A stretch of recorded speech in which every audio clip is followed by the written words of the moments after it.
Hello, my sewing friends. I am here to talk to you about the Celeste dress from Itch to Stitch. This is an indie pattern, and I saw Sharon from Sharon Sews review this, and she was one of the pattern testers.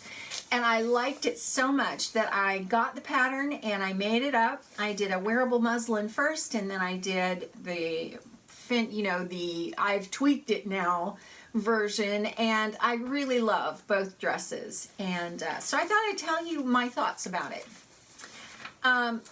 This does come in sizes 00 to 20, and it has cup sizes that are offered too for each individual size. When I printed it, it took a lot of paper, but I was also able to print just the size I wanted, which was really nice. I didn't have all these endless pages that I had to print. It's very thorough when it gives you the body measurements, both for you and then also for the finished garment measurements. And I really appreciated that. And I'm not kidding. It's very thorough. It tells you how to measure yourself, where to measure yourself, and how those places correspond to the actual garment. The fabric requirements, she says, use light to medium weight wovens with no stretch. Linen blends, cotton blends, chambray, and poplin are good choices. I used a chambray for my wearable muslin, and then I used Rayon Challis for my finished garment version. You know, it's been tweaked, and now this is the real one. Even though this one I still wear all the time too. I didn't know how Rayon Challis was going to behave, but I had a feeling that it wasn't going to be that hard to adapt to this pattern, and also I knew it would have a little more movement, and that might be kind of fun. So I'm really pleased with the results. The pattern does call for a side zip, but it also says that you may not need that with the way that the dress fits. So I eliminated the side zip entirely. I just thought much easier not to do it. So I'm really happy. You can just pull this thing right over your head and go. The instructions were very thorough. I didn't feel like she held my hand when I was trying to sew, but they are very comprehensive is probably the best word. You do get a photograph, and then you get text telling you how to construct everything. She does block by block, so that's really helpful. So while I felt like I didn't need for her to hold my hand through the construction process, she did definitely provide a lot of comprehensive instruction, and I think a beginner would feel very comfortable with how these instructions are done. Like I said, I made a wearable muslin, which is this one, out of chambray, and then this is Rayon Challis, which, by the way, was gifted to me from Viv Mom in a very special package that she sent to me. And I didn't know how the challis was going to behave, and I'm surprised in the way that it did. I think it turned out very well. So I think if you used this, you would not be unhappy with the results.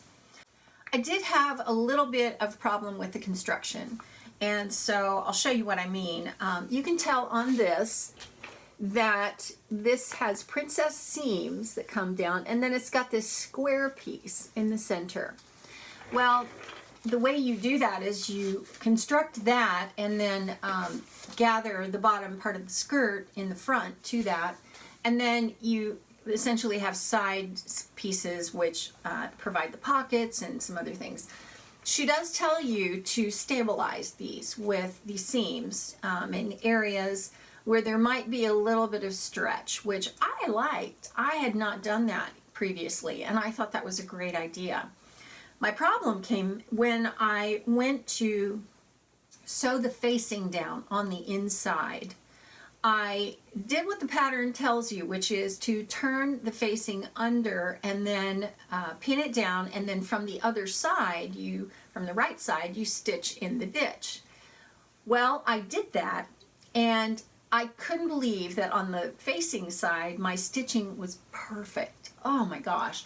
And that's a difficult thing, especially for a beginner to do, because you're sewing blind. You can't see on the other side, on the underside, whether or not you're catching the edge of that facing. And I think for a lot of us, when we go to stitch in the ditch so that we'll hide that top stitching, we flip it over and we find that, you know, we've missed 2 inches of it on the inside. It didn't catch the facing, that kind of thing. So I was rather dubious about that anyway. But it came out so beautifully. And then I went to press it, and because these princess seams are curved, I had a whole lot of extra fabric in the right side of this front piece than I did on the facing. Now the facing is completely interfaced, so that may have been part of the problem, but I had to tear out all that beautiful stitching. Oh, it made me want to cry.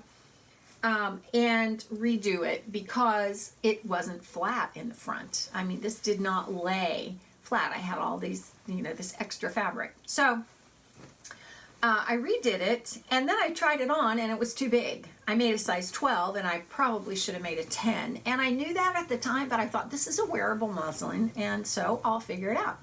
So when I went back in after I tried it on, I decided, well, I would pull some of the fullness out of the front, and I really didn't do it very well, and ended up, it flattened me out quite a bit, but that's okay. I mean, it's not so much that I can't wear the dress. It still is very comfortable. And when I went back in to sew the facing down, I thought, well, I'm not going to do that again where I have to sew it blind. So I just serged these edges together. And as I serged down, I just caught the facing in there. And I didn't even bother to do the bottom other than just to turn it under. I left it loose. I could have gone in and stitched it, but I just thought, no, I'll just leave it alone. So that's how I managed to avoid having to sew it blind. I had already solved that problem when I got to this one, so I made the size 10, which fit so much better, and then I did the same thing. If you don't have a serger and you wanted to do that, you could just go in and zigzag the edges, or you could just finish those edges and then leave it flat and stitch in the ditch. And the advantage there is that you've got a whole lot more facing edge to catch.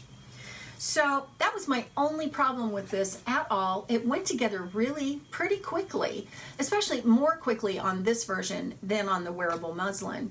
But I have to say, of the 2 dresses, I probably like this one more, even though this one probably fits better. These are just so easy to throw on and wear. It's such a comfortable dress. You could make it really out of anything, dress it up, dress it down. I think it's a great pattern. And I will probably make it again, although obviously with the tweaks that I added, I'll know going in, you know, you make something the second time and you immediately know going in that these are the challenges you're going to face, and you know you've already solved those problems. So I can definitely recommend the Itch to Stitch Celeste dress. If you've made this, then I would love to know. So let me know in comments. Let me know what your challenges were, if any, and if you ended up with something you really like. Did you get it to fit the first time? I just always appreciate your comments. I love talking to you there, and I'm so glad that you choose to do that when you do. So thank you so much for watching, and don't forget to subscribe if you haven't subscribed. I would love to have you as part of the people that frequent my sewing room, and always, you know, thumbs up on the video, because that helps YouTube know that you watched it, and possibly somebody else might like to too. That's always on the end screen, but I just think it's good to have a little reminder. So that's it for now from me, and I will see you next time. Thanks again for watching.